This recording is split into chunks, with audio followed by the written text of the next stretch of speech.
Креирањето на дезинформациите, лажните вести, хибридната војна која што се води во светот не кај нас,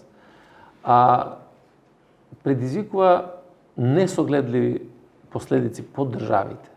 И мислам дека сега дури станавме свесни колку е важно да изградите систем кој што може да има брз одговор на ваквите закани. Систем кој што може да биде отпорен.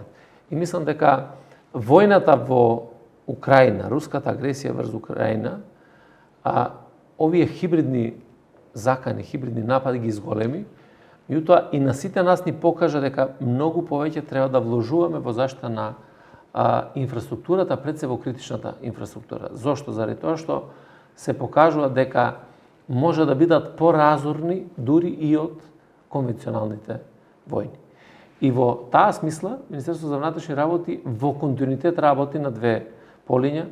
Од една страна јакнење на капацитетите, материјално-техничките ресурси и второ на човечките капацитети. Заради тоа што ова е материја, ова е систем кој што мора постојано да се надоградува. Вие ако денеска направите добар систем за електронска заштита, не значи дека тој после 6 месеци ќе биде релевантен за таа заштита, и тоа е нешто што веќе заеднички со поддршката на НАТО, меѓутоа и на нашите партнери, го работиме во однос на утврдувањето на состојбата во која што се наоѓа системот за заштита, како да се спротивставиме на лажните вести, како да изградиме механизми кои што можат да одговорат брзо на сајбер заканите или сајбер нападите во институциите, и секако репресивниот елемент игра значајна улога. Така да, кога зборуваме за говорот на омраза, кога зборуваме за